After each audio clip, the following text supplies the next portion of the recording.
Hello and welcome to Vendetta Sports Media Daily Show. Today is January 30th, 2023. We've got quite a bit to talk about here. NFC and AFC championship games were last night, so we're going to spend a lot of time on those two games. Both were pretty eventful. Both were pretty good games.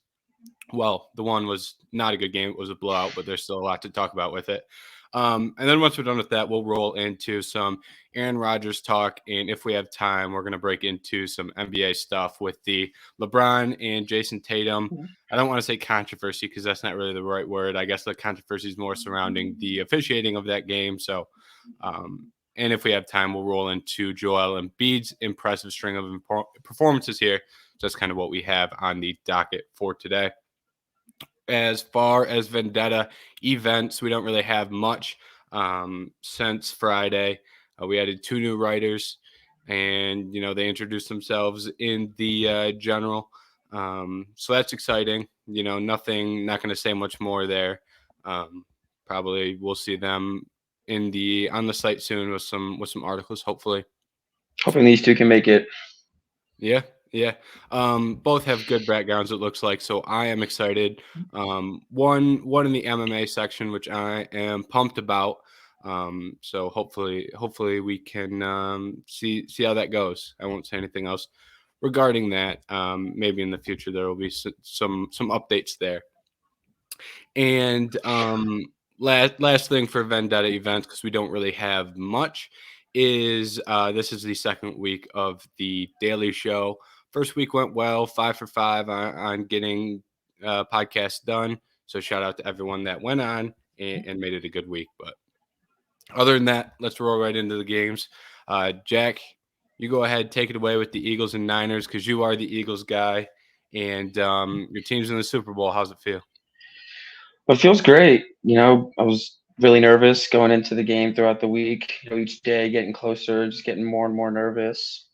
And then all of a sudden, I wake up on Sunday and it's like, oh, it's it's game time. But I think it feels kind of weird because this Eagles team is in the Super Bowl, but I still almost feel like we haven't really been tested yet. Like especially in the postseason, it was like this Niners game was kind of supposed to be the battle of the two top dogs in the NFC. It was supposed to be a real test for kind of both these teams, and we see Brock Purdy get hurt, basically on their first drive. And then from there, it's like, okay, well, what are the Niners really going to do with Johnson at QB? And then, sure enough, a few plays after that, he goes down, and then it's like, well, what are the Niners supposed to do? You can't really Yeah, win a game without a quarterback. It's like yeah, I think Greg Olson said it. He was like, at a certain point, you don't even have enough cards to make a hand, yeah. and it's like That that's kind of what game, it felt like. the Eagles are a tough team to play just in general. And you drop a quarterback, it's like as far as Shanahan goes, Shanahan's a great coach, but he can only do so much, right? Great coach, but you lose Purdy and you're rolling with Josh Johnson. I was surprised that I thought they were going to put Purdy back in the game, but then ultimately Johnson goes out and it becomes pretty clear that elbow injury was pretty serious. He can't throw. If you're a quarterback that can't throw, you become one dimensional real fast. I don't care how good San Francisco's run game is.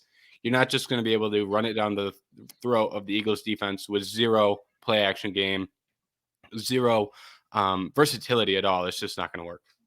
Yeah, and that's why even when they had Johnson in, it's like they at least had the threat that they could throw the ball. It was like they scored to tie the game when Johnson came in. It was largely reliant on Christian McCaffrey through that drive, but when Johnson was still in the game, they at least had that dimension of the possibility to be able to pass. It still wasn't. It was still going to be a significant drop off from Purdy, but at least Johnson has experience throwing a football and can complete passes.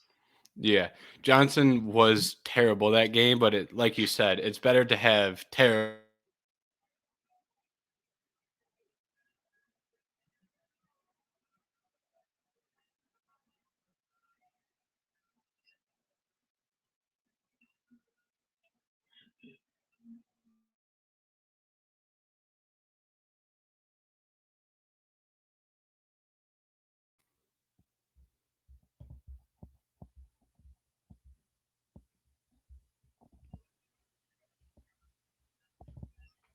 Hey, sorry, I just like Yeah, really buffered I buffered there. real bad too. So, sorry about that. But what I was saying was basically like with Josh Johnson, at least you have the like thought and presence of a quarterback, right? When you've got Purdy in there with one elbow and he can't throw the ball, it's you're tough. You're in a terrible spot. Yeah, and you saw, I mean, once Purdy did come back in the game, the Eagles defense just, pinned their ears back and just started relentlessly going after, McCaffrey and Debo because, you know, like you said, Shanahan's, one of the better offensive minds and offensive schemers in the game. And he still had all these weapons, but it's like when you can only get them the ball one way against a team like the Eagles, it's going to be a recipe for disaster. Yep, I agree with you. And kind of since you're a Philly guy, I do want to know, like every time the a Philly sports team wins a big game, you see all these batshit crazy videos of Philly fans in the street doing crazy shit. Have you ever been in one of those? Like, have you gone to a game with like that level of energy? Have you been in one of those big crowds? Well, unfortunately I have not. I actually grew up and am from San Diego, which Mm, is probably about as far away from Philadelphia as you could be within the United States. hmm. So I've still yet to go to Philly. My younger brother's gone to Philly, but it's like a bucket list item for me to like go to one of those games or go to one of the parades. When they won it in 2018, I was trying to convince my dad for us to at least go to the parade since we couldn't go to the game. I was like, your brother lives out there. We can just go, stay with him for a few days. But that atmosphere always looks so cool and like something I really want to be a part of. And I'm really trying to go to Philly at some point because, it was the same thing when watching the Phillies in the World Series. Just the energy in that stadium was absolutely electric. And it's always been like that with the Eagles. And yeah, it's definitely something that I'm hoping to experience at some point. Yeah. So how'd you become a Philly fan then? Is it family out there?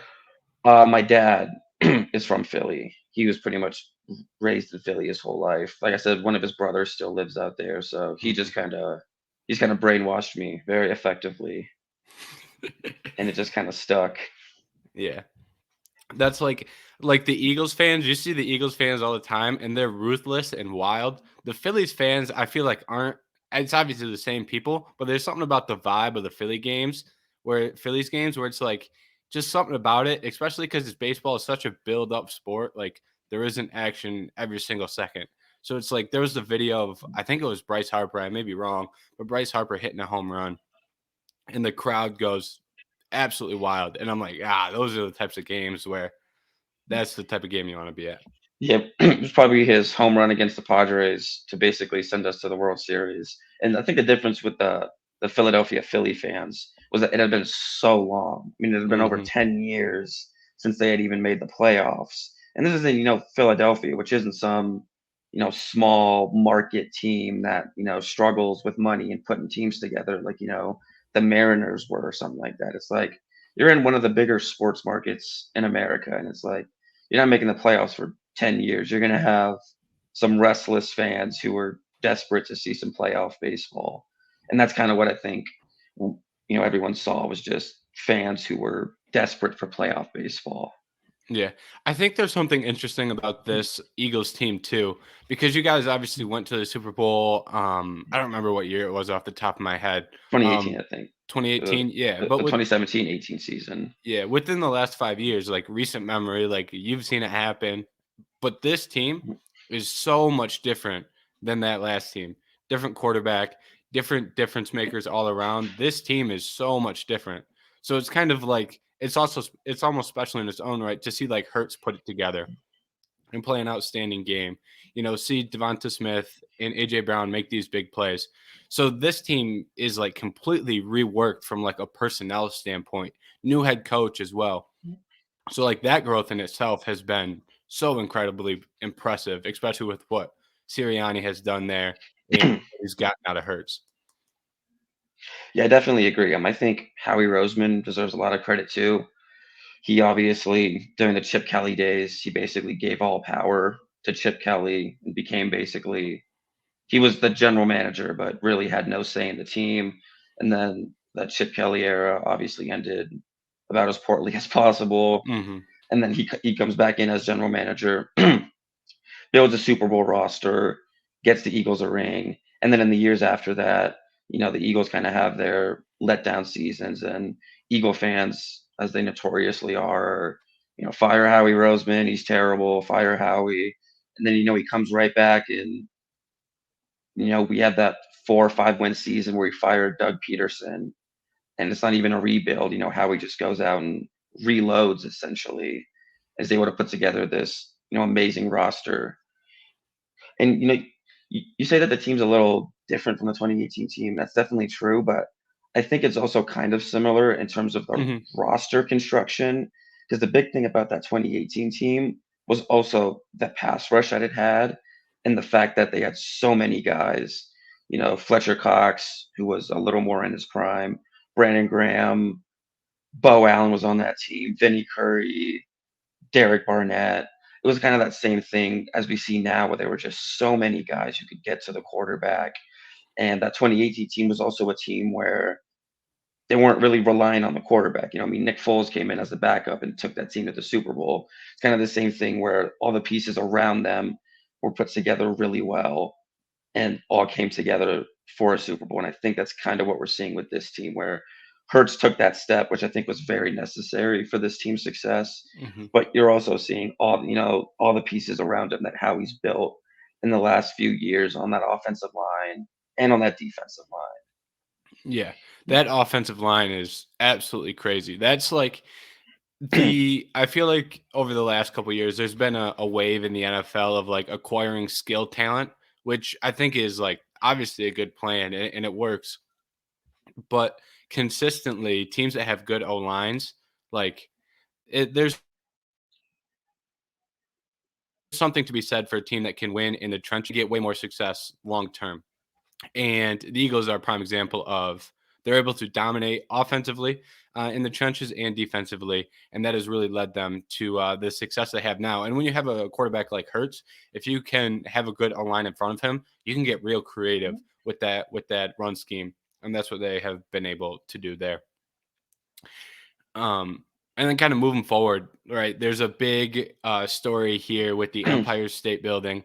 The Empire State Building went green and white for the Eagles fans. Later in the night, they also went red and white for for the Chiefs, excuse me. But people were not happy at all about them switching it over to the Eagles colors since they're in New York. Giants get bounced from the playoffs. Couple weeks later, you see the Empire State Building green and white. So, from your perspective, you're a Philly fan, but what are you thinking about that? And New York fans are just bitter, always have been. They're just on a run of losing. The Giants probably shouldn't have even been in the playoffs, but kudos to them. Got bounced by us. So, the bitterness is there. The Mets get eliminated by the effing Padres in baseball. Yankees get swept by the Astros. So, it's been a rough year of sports for New York sports fans. So I understand. They're a little bitter, a little angry. Just got pounced in the playoffs. They got a lot of pride. I'll give them that. Lots of pride. I will say, like it did save them. It saved the Empire State Building quite a bit that they did go red for the Chiefs as well. Because if they only Yeah, were shouting out the Eagles, then it'd be like, all right, this is insane. Saved them a little bit that they went with the Chiefs later in the night too. they can at least say that they were planning on doing it for both teams, no matter what, and Yeah, it wasn't just an Eagles thing. yeah, exactly. But I will say, if I were a New York fan, I'd be pissed because like I'm a Michigan fan, and if they like put up some red and white Ohio stuff State. in Ohio State stuff after we lose to Ohio State, and like for example, if we were to lose to Ohio State and then they'd celebrate Ohio State winning the national championship, I'd be like, oh, you got to be kidding me, man! What are we Yeah, doing here? This is ridiculous. I could definitely see how they would be, rubbed the wrong way by it, especially when it's always a rival. That just makes it worse. Yeah. And shout out, but the most important thing here, shout out to whoever runs that Empire State Building Twitter account because they posted on Twitter. And then Dave Portnoy is one of the guys who comes out and criticizes that. And they come back with a nice little short video, 10 seconds. Dave Portnoy pretending to cry, obviously. Nice little reaction. So that kind of saved him there. When you're able to take some shots at Dave Portnoy, that does help you with that. Yeah, give you some Now, credibility. moving, yeah, yeah, big time credibility and Twitter points. Now moving over to the Bengals and Chiefs game. Big game here. Give me your first thoughts and initial reaction. Well, when watching that game, I'll be honest, I was still coming off the, Eagles win a little bit. I was still coming off the celebration of that. But I was just glad that that game was, actually a close, good game that we got to see. Getting to see two of, some of the top QBs in the AFC do get out. A lot of people have problems the way the games were, with the way the game was officiated and whatnot. I'm usually never one to hold officiating as high a regard in terms of the outcome of the game. So I'm kind of interested to see how much you think it played a factor in that game. Yeah, I'm with you there. I usually don't like to point at officiating. What I don't like is when saying it's rigged. That's just when I Yeah. get like, all right, come on, because it's not rigged. Refs can be bad, but like I don't think it's rigged. No, yeah, I don't think it's rigged. I always Yeah. think it's just a crazy take people have. hmm But as far as like the specific penalties, like the way that they handled the third down, where they basically gave the Chiefs another shot at it. It's like that they just handled that like shit. Like you if you're going to stop it before the play starts because they're having issues with the clock, it was right. So if you're going Yeah. to stop it, go in there and like stop it. Right. They had one guy running in from the side, like throwing his hands up, but like get the line judges in there. Right. Don't let the play continue. Like you got to put more like, you got to be more vocal and more out and like, hey, the play, we're not running this play. Yeah, well, you know what it sounds eerily similar to? It's a playoff game last year between the Bengals and Raiders, in Yeah. which a very similar thing happened, but the Bengals benefited off that one.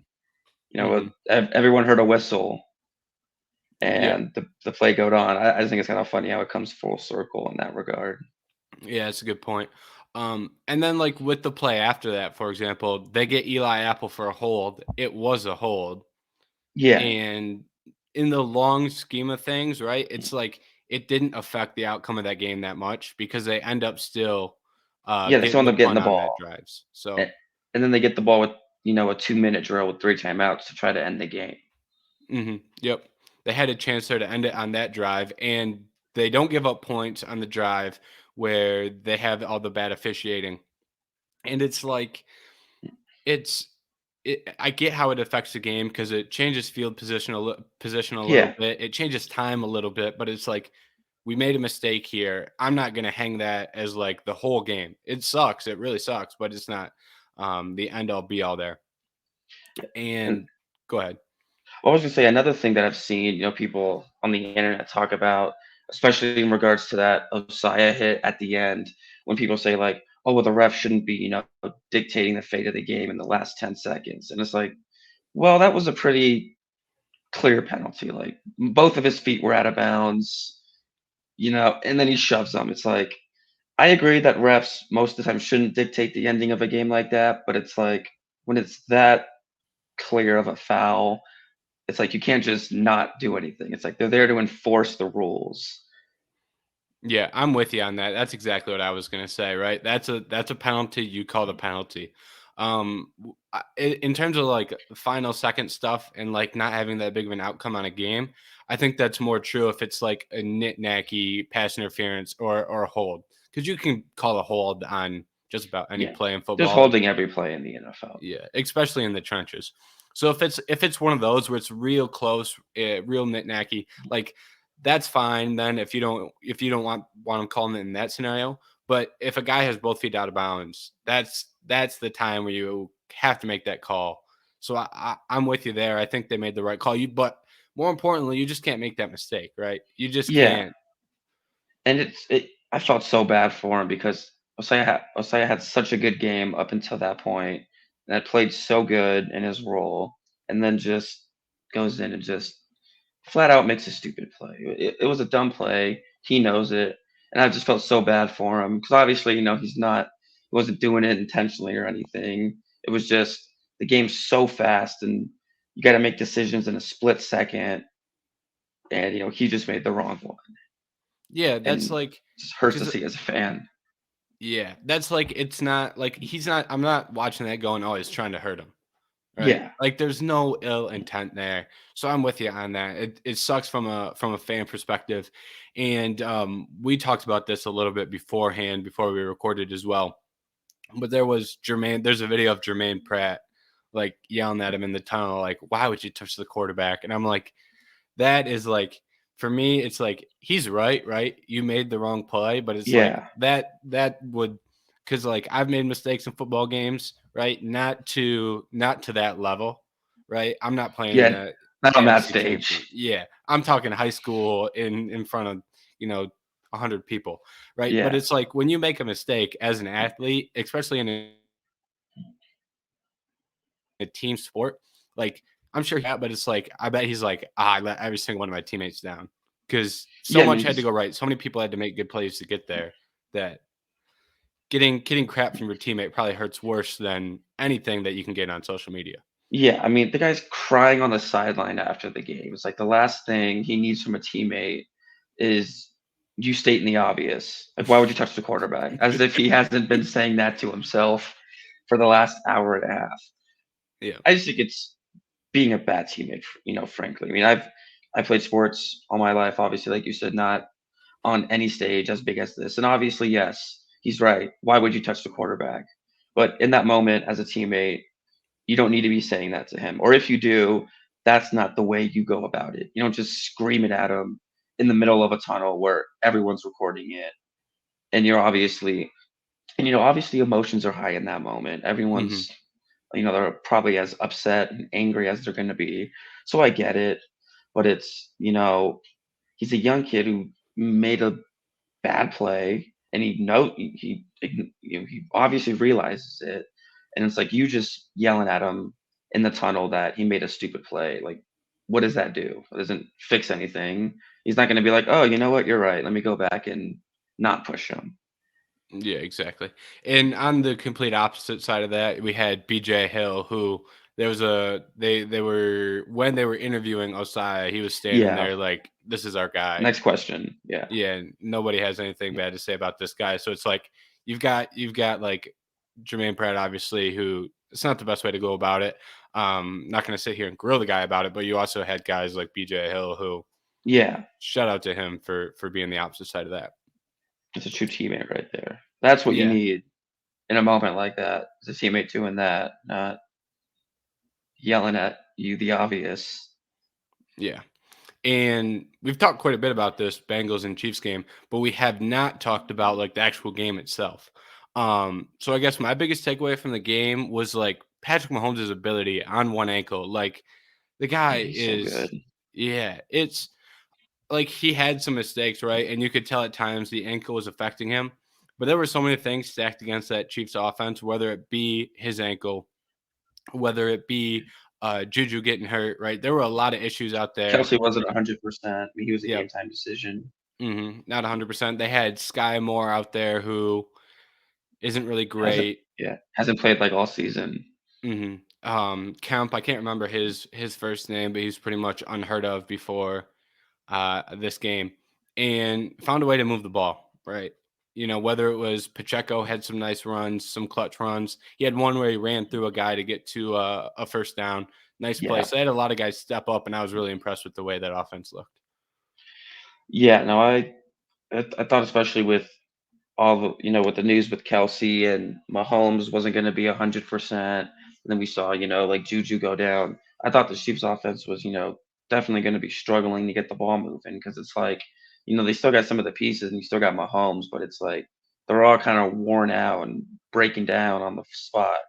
And Mahomes just does what he's done pretty much his whole career, which is pull magic out of a hat and somehow move the ball down the field with ease. And that's what I find most amazing about it too, is like even after, you lose Tyreek Hill before the season and you're at this point now where you're throwing a battered down receivers, and he just still makes it look so easy and effortless on one good ankle too. He's out there like flinging the ball with, and you can see that he's not putting full weight on the ankle, and he's still just making the throws look so easy.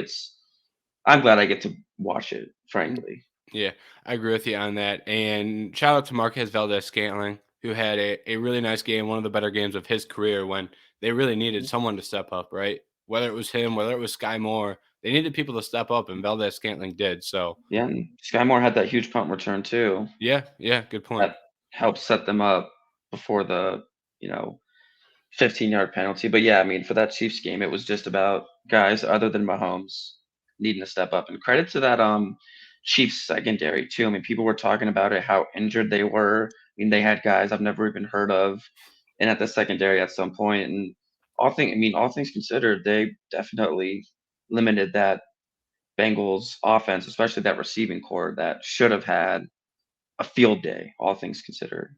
Yeah, they had two big plays. T. Higgins had the jump ball catch Yeah. for the touchdown, which was a great catch. Shout out T. Higgins. And Jamar Chase had another really big play. Yeah, on that And fourth down. yep, yep. And just the pass rush too, right? If you're going to be weak in the secondary like they were, you need the pass rush to step up, and they got that. So credit to the pass rush as well. Took advantage of that O line struggling, so they were As really it able to usually turn that is. around. Go ahead. So, as it usually is as it usually is in Cincinnati. Yeah, I um, just I don't get why the Bengals just abandon the run game though so often.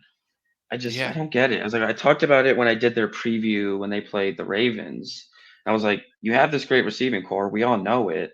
But it's like if you want to win big football games, you have to be able to run the ball. It doesn't matter how good your receiving core is. If you have no threat of running the ball, teams can just that secondary that we've talked about that was depleted can kind of key in on passing because you're just choosing not to run the ball. I mean, Mixon like didn't even have 10 carries on the day, and it wasn't like they were down by a lot. Like they really weren't down by more than one score the entire game. And that's how they beat the Bills too. They had a great day on the ground against the Bills. Yeah, I don't remember how many Mixon finished with, but he had at least 100 yards, I think, if I'm yeah, and then remembering correctly. who is it? Ryan, right? Is their Yeah, backup? He, Samaje he had a Perine. decent game last week against the Bills too, and then all of a sudden they get the Chiefs, and it's like, all right, well, let's just get in a throwing contest with Patrick Mahomes. And they were in a spot too where they weren't. I guess they came out to right. They didn't have a lead the whole game, but it's not like that game was too far out of reach where you have to Yeah, start passing the ball, where you need to really move the football quickly. They could have ran it. They could have slowed the pace down. yeah. I mean, because and especially if you're noticing that your offensive line is just flat out getting overwhelmed, like they were. I mean, what the first drive they get 3 sacks, or in the first quarter, excuse me, Chiefs get 3 sacks. It's like, well, if you Mhm. want to help take some pressure off your offensive line, maybe don't have them pass block every single play. Yep. Let Mixon get go. I mean, you're paying Mixon a lot of money. He's one of the better backs in the league. Use him. Yeah. Like I get the I guess the counterpoint to that would be if the O line is struggling against the pass, how are they gonna create run lanes? But like Yeah, it's a good it's worth a point. shot. Like Yeah, it's worth even giving him more even than when 8 they're carries. yeah, even when they're running tosses, I thought they did well with the tosses where they'd get Mixon out in space, and he's pretty good at finding a lane and getting 5, 6 yards, just getting out wide and Yeah, figuring out when to cut up field. He's helping a you good win back. first down. Mhm. Yeah, and he has the ability, break a big play off. And even if your run game isn't necessarily, dominating because your offensive line is getting manhandled, it's like if you're still at least showing the presence of run, it's in the back of the defense's mind. But I can guarantee those Chiefs defenders were just on just about every play were like, all right, well, here comes a pass, here comes a Mhm. pass, here comes a pass. Yep. And one last thing before we get out of this Chiefs Bengals game, Travis Kelce cuts an absolute promo on. He did it twice. Um, he sorry he cut an absolute promo on the mayor of Cincinnati, and hilarious, right? If the mayor of Cincinnati wants to talk shit to the Chiefs, right? You don't talk shit to the Chiefs. It's just not a great idea. They're a great team, right? They're not my favorite team out there, but if you talk shit to the Chiefs when you lose, right, it's not going to be a great day. Yeah, So you're Travis picking a tough Kelce, battle. yeah, real tough battle. Travis Kelce talks his shit twice. I love it, right? I love seeing people who talk shit like that, where the Bengals weren't in the Super Bowl yet, right? It wasn't time to start partying. It wasn't time to start celebrating. As Kobe would say, job's not finished. Yeah, Job job's not wasn't finished. finished. Eli And Apple was out there celebrating like they won the Super Bowl. yep. And comes back to bite him. And I think it's wonderful. Yeah, it was almost kind of like not exactly like the Memphis Grizzlies, because I feel like the Grizzlies aren't even as proven as the Bengals are Hmm. within the world of the NFL. But yeah, I mean, I love watching trash talking. It makes it fun. It makes watching these guys play fun, because it's like at the end of the day they're playing a highly emotional sport. You can't just expect them to be, oh well, good game out there. It's like there's going to be high emotions playing a high emotion sport, but on the other end of that, I also love watching guys, when they do talk crap, get put in their place every now and then. Yep. It's funny And seeing it come full circle. I said this on Friday too, and I'm a big MMA guy. That's my number one sport. A lot of trash talking in that sport, and there's nothing like seeing a dude who talks trash get knocked out, like right. And so that's kind of how I look at other sports as well. If you want to talk trash, well, you go out there and lose, then you expect it coming Better be back. ready. Yeah, better be able to take it. It was actually funny you mentioned that, because I saw like some video on TikTok that was kind of talking about that, and it was promoting WWE. It was saying one of the biggest reasons why that person thought the WWE was so hype is because they like fully encourage trash talking and like create legit storylines out of it. Hmm. Yeah, And yeah, I'm that not. person mentioned UFC too. Yeah, I'm not a big WWE guy. I see the appeal. It's just I not used for to me. be Yeah. as a kid when I thought it was real. Oh. I feel like that's a pretty common trend where everyone Yeah, has like the childhood moments and they kind of ease away. yeah, But we have a great WWE team here. yeah. So Shout out to Mark Izzo. credit to him. I see that man all the time. Yeah, Mark Izzo does a lot of work. Every time you open the writing chat, it's Mark Izzo, Mark Yeah, Izzo, Mark Mark Izzo, Izzo. Mark Izzo, Mark. I'm like, my God, I love it when people work hard. So shout out to him. love to Um, see it. Yeah. And then Super Bowl preview. I mean, we don't have to get too in Mm. depth because the Super Bowl isn't for a couple weeks here. Yeah, we got Uh, time. yeah. But just some initial Mm. thoughts based on what you saw last night. What are you thinking heading into that game? Um, well, I think kind of goes back to what I said earlier about like how this Eagles team, it feels like, hasn't really been tested. In the regular season they had their fair share of games against decent teams, but it was kind of like I was hoping once we got to the playoffs to maybe kind of see truly how good and talented this team is going against some of the top teams in the NFC, and just the way it kind of worked. We end up playing a bad Giants team and then a Niners team that was just crippled. So I don't fully know. Like, I obviously kind of have an idea of what my Eagles team is like, but I don't know in terms of like how they stack up against like a Chiefs, because we haven't played a team like the Chiefs yet. That's kind of what this Niners game was supposed to be. Whereas with the Chiefs and Mahomes, it's like you kind of know what you're getting. You know that Mahomes is going to most likely go out and play a great game. I think if you look across the board, the Eagles probably stack up and have the better roster. But I mean, it's always, you get to that quarterback position, and it's like that's really the only one that matters at the end of the day, or at least it can be the only one that matters. Yeah. And I think you're right. I think if you're to look at like an overall of each roster, the the Eagles roster is going to be better from top to bottom in terms of and depth, especially. Secondary is absolutely miles better. I love Darius Slay and James Bradbury and Chauncey Gardner. A lot of great players in that secondary up front as well. Overall, great team. But the best players on the field are going to be your Patrick Mahomes. It's Yep, going to be Travis Kelce. Kelsey. So I think that's an interesting balance where you're looking at the better roster overall, but the Chiefs have a little bit more top tier talent. Yeah, And she's got a Pat Mahomes. yep, exactly.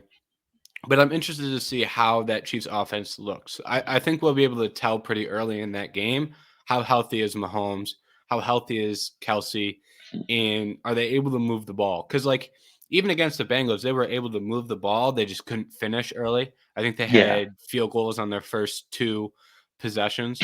So I'm interested to see how much they move the ball because like Marquez Valdez-Scantling had a good game, who we talked about earlier. But can he have that same exact game against Darius Slay if he has to be wide receiver one? And Yeah. how do the Eagles approach that? Do they just play man and let Slay and Bradbury go to work? Do they play some zone? I think it could be like based off what I see right now. I usually say I don't pick against the Chiefs. That's kind of what I said last week. I picked them to win. But I might lean Eagles in this game just because if the Chiefs aren't fully healthy, they have 2 weeks. And like I said a little bit earlier, I think we'll be able to tell quickly how healthy they are. But right now, I have a hard time picking against that Eagles team because they are hot. Yeah. When I think the old adage you hear former players always say is like, we're at the point now where nobody's really like fully healthy. You're That's a good playing point. NFL football. Once you get to the playoffs, everyone's got nicks and bruises and everyone's in pain. I mean, especially if you're, a starter that's played the entire season, it's unlikely that you're pulling up to the Super Bowl in pristine condition. I mean, Hurts has come out and said that he's not at 100% either. Lane Johnson. Yeah, Lane Johnson's playing through a, you know, torn groin or abdomen in that area. Nick Bosa, again, like in that game in that game versus the Eagles, he wasn't at 100%. So it's like you're getting to the point where pretty much all teams have guys who aren't at 100%. And that's why I think the depth is such an important thing too. Because you look at this Eagles team, if some of the pass rushers like Hassan Riddick or Brandon Graham are a little banged up, it's like, all right, you can put Josh Sweat in there who had 10 sacks, or they'll keep Javon Hargrave in there, and it's like I think the depth is really going to play a big role, just because, as we've talked about, the health once you get to these Super Bowls is usually not great for either roster. Yep, I agree with you there. So my early pick is Eagles, right? I'm sure you'll probably say Eagles as well, considering you're a Philly guy. But I guess that's just where my head is at right now. Yeah, I mean, it's always weird for me to try to unbiasedly make predictions about my favorite team because it's like, I don't know, it feels weird picking against them, like thinking that they're going to lose, but then it also feels cursed to say that your favorite team's going to win. So Hmm. it always feels like a lose lose. I'd probably objectively lean Eagles as well. Yeah, Just kind of like I said, overall roster construction I think is advantage for the Eagles, but I mean Mahomes is Mahomes, so yeah. That's one of the biggest struggles I have, like in this job, I guess, is like looking at things objectively when it's yeah, like I can do it all the time, but if it's a team that I love, it's like how do I look at because I'm a Lions fan. How do I look at the Lions objectively? Like I think I've gotten better at it I've been here for 8 months or so, 9 months. I don't know the exact off the top of my head, but I think I've gotten better at it. But it is like hard to kind of objectively look at a team you watch every weekend, players you like. For me, it's fighters I like to objectively analyze some of this stuff is one of the tougher things for me, but I yeah. think I kind of mean, comes with experience. everyone has their biases, and I think if you do, I think it's also just important to like acknowledge it too. Just like say, hey, I have a slight bias here. I'm trying to not show it, but I mean, it's just human nature. Humans have biases and preferences and whatnot. I think it helps for me that in the games I have picked, I have done the Eagles previews. I'm at least 2-0 in picking them, so I can't say that I'm just blindly biased. Yeah, yeah, good point. If they win it all, you can Yeah, say they're the best team in the league, and but no, I doesn't matter. definitely get you on that where it's hard to, sometimes seem like you're remaining objective when it's like a team that you've supported your entire life. Yeah. I mean, fan is short for fanatic. That's all we all are. We're Hmm. all just fanatical for our teams. I will say it does help when you're a Lions fan and a Detroit fan, where really, well, I guess the Lions weren't bad this year. Michigan wasn't bad this year, but for the most part, your teams are trash, you don't really have to worry about it. You can just say they're trash Yeah. and get on with the day. Yeah, it's looking up for the Lions though. I like where they're at right now. I'm a Yeah. little worried about pick 6. I don't think there's a player. I think there's 3 or 4 players I'd like in the top 10, but once you get outside of that, it's kind of not a great draft class. Lions have been one of those teams I've kind of just started to root for, just as kind of like a come on Lions. You guys got a lot of dedicated fans. Give them something. Yeah, I feel the more struggle Lions fans go through, the more people I run into that aren't Lions fans that are like, I'd like to see the Lions at least do okay. Yeah, well, it also has helped that Amon-Ra St. Brown's been my guy in fantasy for the last 2 years. Last hmm year, I picked him up at the end of the season when he went on that like 4 or 5 game stretch where he just went absolutely insane. And then this year, I tried to make it a priority to get him on as many rosters as I possibly could. hmm I love him. So yeah, Like, I wasn't sold on him at first, but he's really grown on me because the thing that I love about him is if it's 3rd and 7, he'll find a way to get a catch for 9 yards. Right. yeah, he's almost like a tight end in that sense, like the That's safety valve, almost as a tight end. That's why they traded Hawkinson. There's a stat coming into the year where Hawkinson and Amon-Ra St. Brown were like a lot of their route diversity was pretty much the same, and that they were both better when the other one was out. So they ended up trading Hawkinson, and it worked out fine. We only lost 1 game down the stretch, so now we've Yeah, got the picks. yeah, it wasn't like the addition or loss of Hawkinson was necessarily a make or break for that team. Yep. And switching over to some more addition and losses here. Packers may be losing their quarterback. Um, that may not be the best way to word it because it sounds like it is kind of amicable, right? I talked about this on Friday with Julian, and we talked about some potential landing spots. But I think it's interesting that the Packers are ready to kind of move on. Is what it kind of seems like. They cited financial pressures with his contract, and his contract is massive. And I'm just interested to hear your thoughts. Like, is it time to move on from Rodgers if you're the Packers? I just feel like it's like another off season, more Aaron Rodgers news drama. It's like every year for the past 5 seasons, it seems like it's always Aaron's leaving Green Bay. Where's Aaron going? And I think this year it's a little bit different just because I think the Packers also want to give Jordan Love a shot. They've had Jordan Love there for what his rookie contract's got to be up soon, right? Yeah, I think he's going into year 4, I want to say, So yeah, and or 3 or 4. they still have no idea what they want to do with him. And I think this year was kind of a big year for the Packers to kind of see what direction this team was going to go. Where if Aaron Rodgers still came in, played at an elite level, got this team, to a semi-deep playoff run, then it's like, okay, well maybe we hold on with Rodgers and try to reload here and make another run. But then you see him come out, struggle mightily, kind of make a late season run, but still, fail to make the playoffs. I think some of the, leaders in that Packers organization were just kind of like, okay, well, I think maybe we need to start thinking about just kind of hitting the reset here because it's seeming like it's not necessarily working with, Rodgers just trying to lift up a bunch of these pieces. Yeah, I think that's a good point, and it's like, what can you get for Pat? What can you get for him now in comparison to if you wait a year? Because like if they would have traded him last year, they would have got definitely more than what they could get for him now. Yeah. I mean, If yeah, we you saw what the Broncos Seahawks for got. Yeah. yeah, For Russ. and they probably would have sent that same package for Aaron Rodgers. Yeah. At least I'd assume, or something Probably similar. even more. hmm And now they're not in that.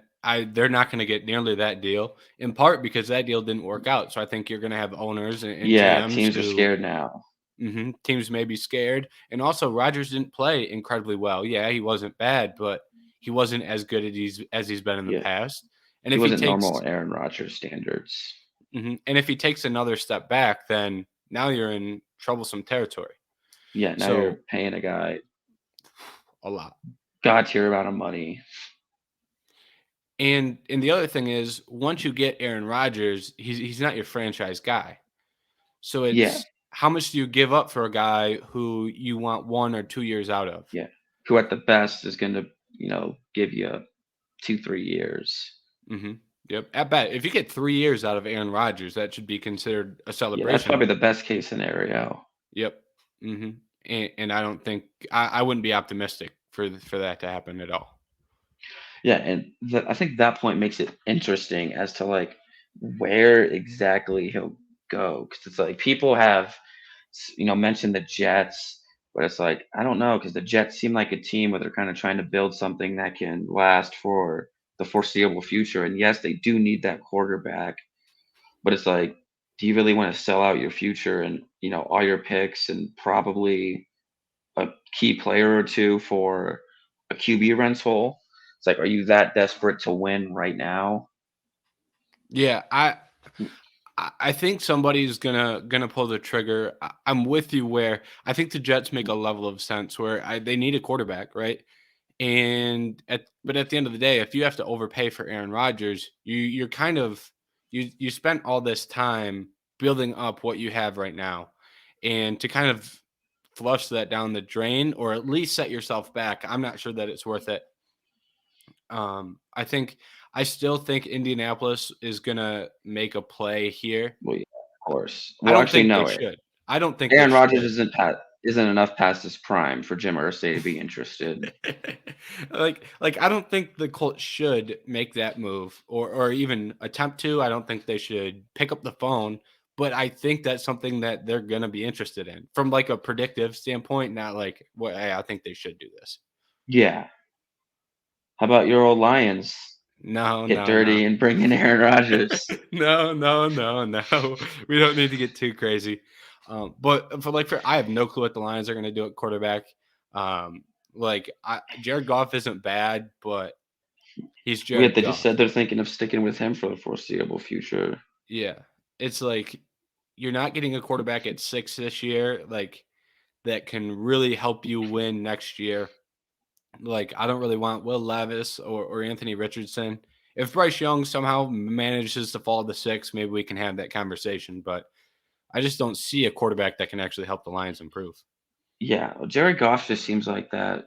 It's like a Jacoby Brissett type, where it's like if he's your full time starter and you have a decent roster with him, it's like he's never going to be the guy that could lead you to a Super Bowl, but you're also never going to be one of the worst teams in the league, because he'll be good enough if you have pieces around him to win you like 6, 7 games, where you're kind of constantly just never able to pick in the top, 5 and get that franchise QB. Yeah. And like this year, like he played well this year, but I also think that a lot of that credit should be going to Ben Johnson, the offensive coordinator, because Jared Goff wasn't doing a lot of work. A lot of his target depth was under 20 yards. It's not like he's hitting deep shots a lot. Like he's finding open guys, which I credit, but Ben Johnson did a great job of scheming up open guys, and Jared Goff did a good job of getting them the ball, but if you lose that off, because Ben Johnson was in talks to become an NFL head coach, like if he replicates that success next year, he's probably gone. So, like, what do you have with Jared Goff once you lose that offensive coordinator that was kind of the mastermind of that Yeah. offense? How much is Goff? How much is Johnson? Like, if, for example, if Bieniemy's gone, we know the Chiefs will be fine. But I Yeah, can't say the same about the Lions. So you shouldn't be hanging your hat on Goff to be your franchise guy. I definitely agree. hmm And then one last quick thing before we get out of here, because we are running out of time, is we'll just bring up the LeBron stuff with the Celtics and Jason Tatum. I think this reaction that we've seen here of LeBron is really similar to what we talked about earlier with the Chiefs and Bengals game, where this is more of an overreaction because of the issues with NBA officiating. If this was an Yeah. isolated incident, it wouldn't be that big of a deal, but the refs are god awful, so it gets blown a million times out of proportion. Yeah, and obviously LeBron, he was doing it for the theatrics and for the internet, clicks and whatnot. he was obviously, trying to make a scene, but he was fouled. Like Yep. clearly it was, and the ref standing right there. But I think especially with like LeBron, some of these other top guys, it's almost like we talked about how they're just holding on every play in the NFL, where it's like 90% of the time LeBron's driving to the rim, he's probably being fouled. He's just such a freak of nature, and it's like it's almost impossible not to. And 90% of the time you are fouling him, it's probably not even really affecting him in any way. But Yeah. yeah, that was, I mean, it was a missed call. NBA officiating. I think it's one of the reasons why the NBA has become so hard to watch. Just how bad the officiating has become. One of the things I hate, and maybe I'm just crazy for seeing this, but they almost like wait to call. They wait to make sure a guy misses it before they call a foul to not Hmm. give a guy an and one. But to me, it's like, well, if it's a foul, it's a foul. It shouldn't matter if it goes in or Yeah. not. I'm with you on that. And it's like the other thing with LeBron is like I hate seeing him act the way he acts. Like at some point, it's like I get that he's frustrated, and I get that he is like doesn't have a lot of help. But it's like once a week we see the frustration just pour over.